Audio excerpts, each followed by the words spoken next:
வணக்கம் தோழர்களே. RSS BJP சங்கப்பரிவார் கும்பலினுடைய அட்டூழியம் இந்தியாவுல தலைவிரிச்சு ஆடிட்டு இருக்குங்க. அதுல லேட்டஸ்டா அந்த கும்பல் பண்ண அயோக்கியத்தனம் ஒரு குடும்பத்தையே கொன்று ஒழித்ததுதான், ஒரு குடும்பத்தவே கொண்டு முடிச்சதுதான். என்னையா பண்ணாங்க? பாரத் ஜோடோ யாத்திரையில அவங்க குழந்தைங்க போய் ராகுல் காந்திக்கு சேர்த்து வச்ச காசை உண்டியல் இருந்து அப்படியே கொடுத்தாங்க. இவ்வளவுதான் நடந்தது. இது என்ன அயோக்கியத்தனங்க? ஒரு உண்டியல் அந்த குழந்தைங்க கொடுத்தாங்கன்னு சொல்லிட்டு அந்த குடும்பத்தையே கொன்னு புதைச்சிருக்கு இந்த கும்பல். இது எப்படி நியாயம் கேளுங்க. மத்திய பிரதேசத்துல ஷெகார்ன்ற மாவட்டத்துல ஒரு தொழிலதிபர் வசிக்கிறாரு, மனோஜ் பர்மர் அப்படின்னு அவருடைய பேருங்க. அவரு பாரத் ஜோடோ யாத்திரை ராகுல் காந்தி அந்த பக்கம் போகும்போது அவரை போய் சந்திக்கிறாரு. அந்த குழந்தைங்களை கூட்டிட்டு போறாரு. அந்த குழந்தைங்க உண்டியெல்லாம் அப்படியே ஒரு துணியில கட்டி கொண்டு போறாங்க. அந்த குழந்தைங்க போய் ராகுல் காந்திட்ட கொடுத்து, உங்க பாரதிய ஜோடோ யாத்திரைக்கு எங்களுடைய பங்களிப்பு, எங்களுடைய உதவி அப்படின்னு இந்த குழந்தைங்க சேர்த்து வச்ச உண்டியல் காசை கொண்டு போய் இங்க ராகுல் காந்திட்ட கொடுக்குறாங்க பாரத் ஜோடோ யாத்திரையில. இது பத்திரிகைகள்லையும் மற்ற இடத்துலயும் பாப்புலரா பேசப்படுது. அந்த குழந்தைய டிவியில பேட்டி எடுக்கும் போது அவ்வளவு உற்சாகமா அவங்க பேசுறாங்க பாருங்களேன். आप राहुल जी से अगर मिलेंगे तो उनको क्यों ये गुल्लक देके क्या क्या कहेंगे? ये पैसे आपने बचाए थे, किस लिए? பாத்தீங்கல்ல எவ்வளவு அழகா அந்த குழந்தைங்க பேசுது, எவ்வளவு கொண்டாடுறாங்க, எவ்வளவு சந்தோஷமா இருக்காங்க. இவ்வளவுதாங்க செஞ்சாங்க. ஒரு தொழிலதிபர் தன் குழந்தைகளோட போய் பாரத் ஜோடோ யாத்திரையில கலந்துக்கிட்டாரு. ஒரு தொழிலதிபர் தன் குழந்தைகளினுடைய உண்டியலை ராகுல் காந்தியினுடைய நிதிக்கு கொடுத்தாரு. இதை தவிர வேற ஒன்றும் பண்ணல. இது பாப்புலரான பிறகு மத்திய பிரதேசத்தில் இருக்கக்கூடிய ஆர்எஸ்எஸ் பிஜேபி சங்கிகளுடைய அரசு எல்லா அயோக்கியத்தனமான வேலைகளையும் செஞ்சிருக்கு. திடீர்னு டிசம்பர் 5ஆம் தேதி ஈடி போச்சு வீட்டுக்கு. ஈடினாலே அது ஒரு கேடித்தனமான ஒரு அமைப்புங்க. எனக்கு தெரிந்து இந்திய பிரதமர்களிலே விசாரணை அமைப்புகளை இவ்வளவு கேடுகட்டத்தனமாக அதை நீர்த்து போக செய்து அது லஞ்சமும் லாவண்யும் ஏவல் நாயுமாக மாற்றி வச்சிருக்கிறது மோடி அரசு தான். எனக்கு தெரிஞ்சு இவ்வளவு கேடுகட்ட ஒண்ணு நான் கடவுளை கூட பார்க்கல. ஈடி அனுப்புறாங்க. ஈடி என்ன யோக்கியமா? ஈடினால ஒரு கேடி நம்ம தான் சொல்லியிருக்கோமே. தமிழ்நாட்டில் என்ன நடந்துச்சு? ஆடு மேய்ச்சிட்டு இருந்தா 2 பெரியவங்க, 70 வயசுக்கு மேல இருக்கிற பெரியவங்க, அவங்களுக்கு ஈடி கேஸ் இதை அனுப்புது, சம்மன் அனுப்புது. அதுல பாத்தீங்கன்னா மேல பறையன் அப்படின்னு போட்டிருக்கு. அவங்க சாதியை சொல்லுது. அப்புறம் என்னடான்னு பார்த்தா லோக்கல்ல இருக்கிற பிஜேபி காரன் ஈடியை பயன்படுத்தி அவர் மிரட்டி அவர் நிலத்தை வாங்க ட்ரை பண்றான். அதுக்கு ஈடி உட்காந்து இதா இருக்கு. தமிழ்நாட்டில் ஒரு ஈடி அதிகாரியை விரட்டி போய் அவர் வாங்கின லஞ்சத்தை கையும் களவுமா பிடிச்ச தமிழ்நாடு போலீஸ். இந்த லட்சணம் தான் ஈடி. நமக்கு பிடிக்காத வீட்டுல ஏவி விடுறதுக்கு பேர் தான் ஈடியே. அது ஈடியா இருக்கட்டும், இன்கம் டாக்ஸா இருக்கட்டும், இங்க இருக்கிற பல்வேறு விசாரணை அமைப்புகளாக இருக்கட்டும், நீதிமன்றமா இருக்கட்டும், எல்லாம் மோடி அவர்களுடைய அடியாள். இவர்கள் மக்களுக்கு விரோதமானவர்கள். அதனால மோடி கண்ணை காட்டினாங்கன்னா உடனே ஓடுவாங்க ஏவல் நாய்களாக. அப்படிதான் ஈடி போயிருக்கு. ஈடி போய் டிசம்பர் 5 அந்த வீட்டை பூரம் போட்டு புரட்டி எடுத்து அவங்க அக்கௌண்ட்ல வச்சிருந்த 3 லட்சம் ரூபாயை முடக்கி, அவங்க சொத்து ஒரு 4 சொத்தை முடக்கி வந்து வெளியே மிரட்டிட்டு போயிருக்கு ஈடி. அவரை மிரட்டிட்டு போயிருக்கு ஈடி. இன்னொரு பக்கம் பாத்தீங்கன்னா லோக்கல் பாஜக தினந்தோறும் வந்து மிரட்டுறது. நீனா பாரத் ஜோடோ யாத்திரைக்கு போற அளவுக்கு பெரியாளா? நான் எங்களை ஏத்து நீ வந்து தொழில் பண்ண முடியுமா, என்ன பண்ண முடியும் அப்படின்னு மிரட்டுறது. சரி, ஈடி என்னையா பண்ணாங்க அப்படின்னா, என்ன குற்றத்துக்காக வந்து பார்த்தாங்கன்னா 6 கோடி ரூபாய் கடை வாங்கியிருந்தாராம்.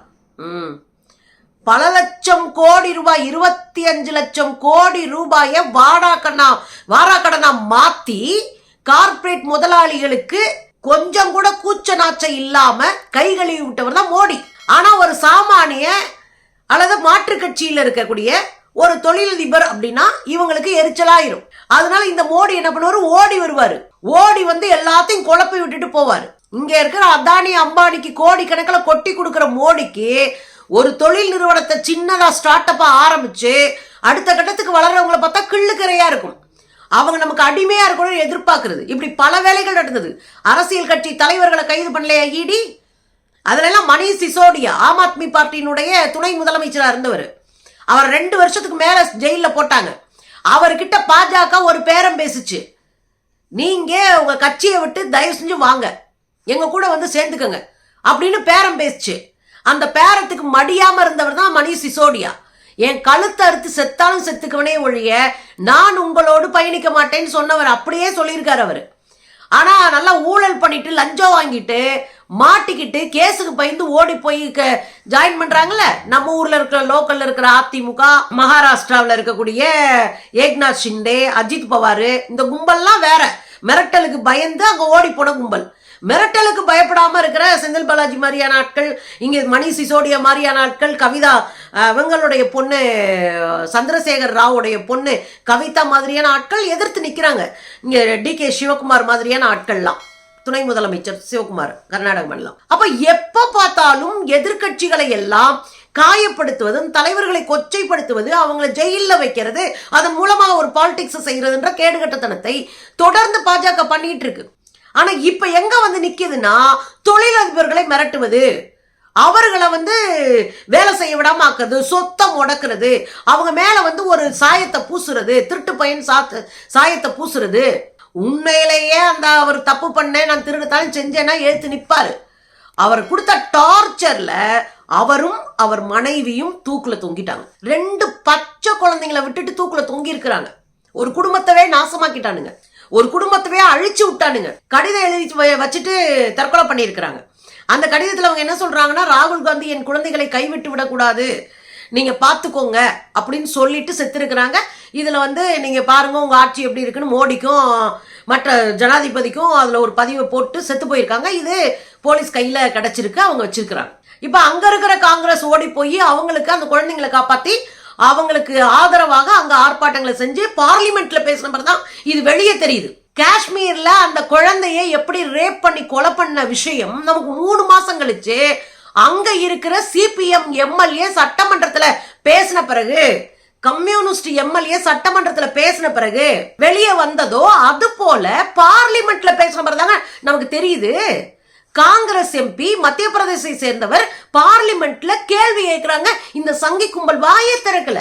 அப்ப எதிராளியா இருக்கிற அரசியல் கட்சிக்காரங்களை மாத்திரம் இவங்க பழி வாங்க மாட்டாங்க, யார வேண்டாலும் அவங்க பழி வாங்குவாங்க. மிரட்டுறதுக்கு, அவங்களை அழித்தொழிப்பதற்கு, அவங்களை பேச விடாம ஆக்குறதுக்கு, அவங்க செயல் திட்டங்களை குறைப்பதற்கு, எதை வேணாலும் செய்யறதுக்கு இந்த கும்பல் தயாரா இருக்கு.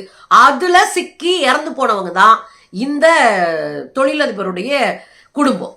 இப்ப அந்த குழந்தைங்க 2 அனாதையா ரோட்ல நிக்குதுங்க.